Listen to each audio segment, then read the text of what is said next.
इनको जब उठते हैं अपने नींद से, ओह वहां पर ऐसा हो गया। इनको चीन के खिलाफ आंखें दिखा नहीं सकते। पड़ोस में बांग्लादेश है, इनको खबर नहीं है क्या हो रहा है वहां पर। 56 इंच का सीना सो रहा है। जारी नरेंद्र मोदी की ऑल पार्टी मीटिंग में जयशंकर बोलते हैं कि हाँ पाकिस्तान का इन्वॉल्वमेंट है। उनका डिप्लोमेट अपना डीपी चेंज किया। डीपी को देखेंगे आप लोग? अरे क्या मजाक है, बताइए आप। भैया आपको मालूम होना चाहिए था कि this is happening over there Maldives में। हमको नहीं मालूम, चेंज हो गया। 56 इंच का सीना, हमारी फौज वहां से वापस आ गई। बांग्लादेश में सो रहे हम लोग, हमको नहीं मालूम क्या हो रहा है वहां पर। आपको नहीं मालूम अफगानिस्तान में क्या हुआ। जितने हमने अफगानिस्तान में हजारों लोगों को ट्रेन किया, पर जब आज कहां है वो लोग, भारत आने से तड़प रहे हैं। मालदीव्स में हो गया हमको पता नहीं, श्रीलंका में हो गया हमको पता नहीं, म्यांमार में हो गया हमको पता नहीं। क्या पता है भाई आपको? आप सिर्फ भूटान ले लेकर खुश होंगे क्या? वो उसमें बोलते हैं कि चीन और यूएस ने मिलकर किया। ये कब से हुआ कि चीन और यूएस मिल गए?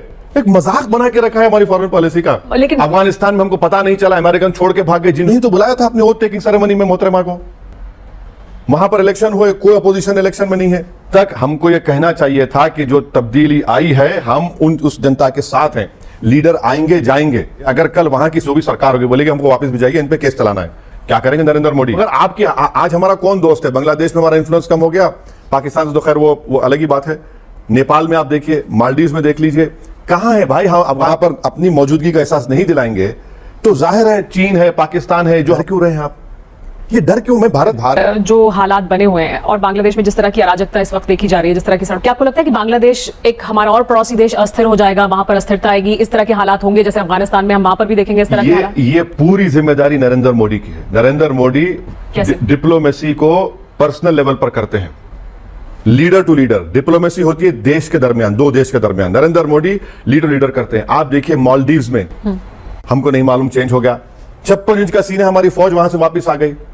बांग्लादेश में सो रहे हम लोग, हमको नहीं मालूम क्या हो रहा है वहां पर। Wait and watch. क्या वेट एंड वॉच? अच्छा, हम अब वहां पर एक नई सरकार आएगी, अब यहां पर हम वहां के डिपोज लीडर को रख रहे हैं। पाकिस्तान लाइव के मोअज़्ज़िज़ नाज़रीन, अस्सलामु अलैकुम। पाकिस्तान ने बांग्लादेश फतह कर लिया और उसे अपनी मुट्ठी में कर लिया और हमारी फौज बस सोती रह गई। अब पाकिस्तान कश्मीर और खालिस्तान भी छीन कर ले जाएगा और हमारी हुकूमत और फौज इसी तरह सोती रहेगी। नाज़रीन, ये कहना है भारत के मुसलमान सियासतदान अवैसी का, जिन्होंने भारतीय हुकूमत और फौज पर शदीद तनकीद करते हुए कहा कि भारतीय हुकूमत के पास कोई वाज़ेह हिकमत अमली नहीं है और उनकी नाअहली की वजह से भारत की सालमियत को शदीद खतरात लाहक है। अवैसी ने मजीद कहा कि पाकिस्तान न सिर्फ बांग्लादेश बल्कि दीगर खित्तों में भी अपने असर और रसूख को बढ़ा रहा है और भारत खामोश तमाशाई बनकर देख रहा है। उनके मुताबिक अगर भारतीय फौज और हुकूमत ने होश के नाखून ना लिए तो वो दिन दूर नहीं जब भारत को मजीद नुकसान उठाना पड़ेगा और उसकी वजह सिर्फ और सिर्फ भारतीय क़यादत की नालायकी और गैर संजीदगी होगी। अवैसी ने भारतीय मीडिया पर भी तनकीद करते हुए कहा कि वो अवाम को असल हक़ाइक़ से दूर रखकर मुल्क के असल मसाइल से तवज्जो हटा रहे हैं, जबकि पाकिस्तान मुसलसल अपनी पोजीशन को मजबूत कर रहा है। इस हवाले से उनका मजीद क्या कहना था, इस वीडियो में देखें। वीडियो में आगे बढ़ने से पहले मेरे चैनल पाकिस्तान लाइव को सब्सक्राइब जरूर करें ताकि आने वाली वीडियो अपडेट से आगाह रहें। अब कल वहां बांग्लादेश सरकार बोलेगी वापस भिजाइए, इन्होंने वहां पर क्राइम किया है, आप क्या करेंगे? आप क्या करेंगे? सरकार बताइए हमको। जब हम बांग्लादेश को हमने मदद की थी उस जमाने में, आज वो लोग नई गवर्नमेंट कहेंगे आप भिजाइए वापस उनको, आप क्या करेंगे आप? अच्छा, क्या ये एक मेरे पास प्रधानमंत्री ये क्यों नहीं कह रहे कि हम बांग्लादेश जनता के साथ हैं? आप वो डिपोज लीडर के साथ है, जनता के साथ है? बताइए आप। शेख हसीना को नहीं देना चाहिए संरक्षण इस वक्त जो मेरा सवाल सरकार से, अगर वो सेफ पैसेज भारत से मांग रही है। नहीं, एक हाइपोथेटिकल सिचुएशन देख लीजिए। अगर कल वहां की सूबी सरकार होगी, बोलेगी हमको वापस भिजाइए, इन पे केस चलाना है, क्या करेंगे नरेंद्र मोदी? मैं यही कह रहा हूं, ये इनके जो पॉलिसी है इंडिविजुअल बेस्ड है, लीडर बेस्ड है। अरे भाई देश के दरमियान में होता है। आपको नहीं मालूम अफगानिस्तान में क्या हुआ? जितने हमने अफगानिस्तान में हजारों लोगों को ट्रेन किया, कितने लोगों को ट्रेन किया वहां पर, जब आज कहां है वो लोग? भारत आने से तड़प रहे हैं, भाग रहे हैं यहां से वहां। मालदीव्स में हो गया हमको पता नहीं, श्रीलंका में हो गया हमको पता नहीं, म्यांमार में हो गया हमको पता नहीं। क्या पता है भाई आपको? आप सिर्फ भूटान ले लेकर खुश होंगे क्या? ये आपकी फॉरेन पॉलिसी है। लेकिन बांग्लादेश में जो अभी हो रहा है वो बहुत टाइट रोप वॉक है भारत के लिए। क्या टाइट रोप वॉक? तो वो उसी हिसाब से क्या संभल कर बहुत मैं आपको बता रहा हूं, मैं जब इंग्लैंड में लॉ पढ़ता था, मेरे साथ कई बांग्लादेशी दोस्त वहां पर, वो मुझे 8 महीने से कह रहे हैं जाएगी, ये जाएगी, ये नहीं रहेगी, इसका गुस्सा पैदा हो रहा है, ये गवर्नमेंट नहीं रहेगी। आपको पता ही नहीं है। और आप देखिए, आज ऑल पार्टी मीटिंग में जयशंकर बोलते हैं कि हाँ पाकिस्तान का इन्वॉल्वमेंट है, उनका डिप्लोमेट अपना डीपी चेंज किया। डीपी को देखेंगे आप लोग? अरे क्या मजाक है, बताइए आप। ये पड़ोसी के मैं डीपी देखूंगा और इसे रुके हुए। अरे भैया आपको मालूम होना चाहिए था कि this is happening over there. अच्छा और एक चीज वो उसमें बोलते हैं कि चीन और यूएस ने मिलकर किया। ये कब से हुआ कि चीन और यूएस मिल गए? एक मजाक बना के रखा है हमारी फॉरेन पॉलिसी का।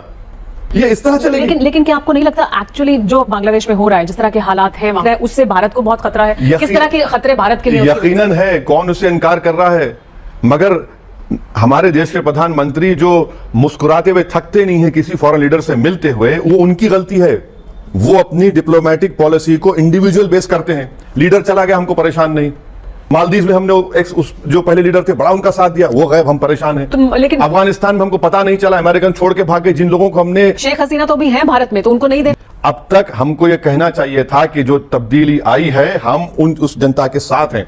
लीडर आएंगे जाएंगे, मगर हमारे बांग्लादेश ताल्लुकात तो अच्छे रहना बहुत जरूरी है। अगर हम वहां पर अपनी मौजूदगी का एहसास नहीं दिलाएंगे तो जाहिर है चीन है, पाकिस्तान है, जो हमसे शुरू से हमारे खिलाफ रहे, वो उनको स्पेस मिल जाएगा। ये हम क्यों नहीं कहे अब तक कि हम बांग्लादेश जनता के साथ हैं। लेकिन जो वहां अभी हालात हैं और वहां जो लोग काबिज हो रहे हैं, जिस तरह के हालात हम देख रहे हैं, माइनॉरिटीज के खिलाफ जो कुछ हो रहा है, उसके लिए कहा जा रहा है कि ये नोहा खाली जैसे हालात हैं। ये वहां की सरकार को हमको बोलना चाहिए।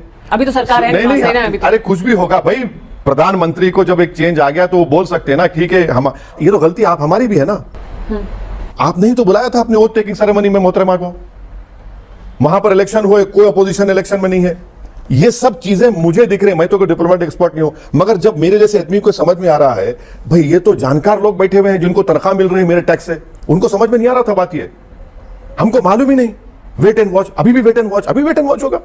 क्या पॉलिसी है भाई? मुझे लगता है कि माइनॉरिटीज पे जो हिंदुओं पर वहां पर अत्याचार हो रहा है उसको लेकर सरकार को बोलना चाहिए, बोलना चाहिए। और अभी तक कुछ नहीं कहा गया। पब्लिकली बोलिए, बिल्कुल बोलना चाहिए, बिल्कुल बोलिए, क्यों नहीं बोलते आप? मगर आपकी आज हमारा कौन दोस्त है? बांग्लादेश में हमारा इन्फ्लुएंस कम हो गया, पाकिस्तान से तो खैर वो अलग ही बात है। नेपाल में आप देखिए, मालदीव में देख लीजिए, कहां है भाई? हाँ, अफगानिस्तान में। शुभेंदु अधिकारी तो ये चिंता जाहिर कर रहे हैं कि देखिए फिर बांग्लादेश से घुसपैठ होगी और लोग आ जाएंगे। तो अब तो बीएसएफ के चीफ को हटा दिया है, शायद नए बीएसएफ रोक देंगे। अब तो शायद रोक देंगे। मगर यह बात समझ में नहीं आई कि बांग्लादेश का बॉर्डर बिहार और वेस्ट बंगाल और दूसरे नॉर्थ ईस्ट स्टेट से, वहां से निकलकर झारखंड में कैसे आ रहे भाई? क्या उनके जिस्म को पर लगे हुए हैं या ड्रोन पे बैठ के आ रहे? ये भी तो बताना पड़ेगा ना। और बीएसएफ है वहां पर, बीएसएफ समझ में नहीं आ रहा कि झारखंड में आकर वहां की डेमोग्राफी को चेंज कर रहे हैं। तो कम से कम झूठ बोले तो ढंग से बोलो, ताकि लोग तुम्हारी झूठ को थोड़ा बहुत यकीन कर सके। क्योंकि अब कहां देंगे आप ही ने तो कानून बनाया ना, CAA का। आपने जो मजहब की बुनियाद पर कानून बनाकर ये सब तमाशा कर दिया। अच्छा ये बताइए, जितने भारत के चाहने वाले बांग्लादेश में नहीं है क्या? मुसलमान नहीं है? अब ज्यादा नहीं बोल सकता मैं। उनको क्या करेंगे? अब छोड़ देंगे उनके हवाले।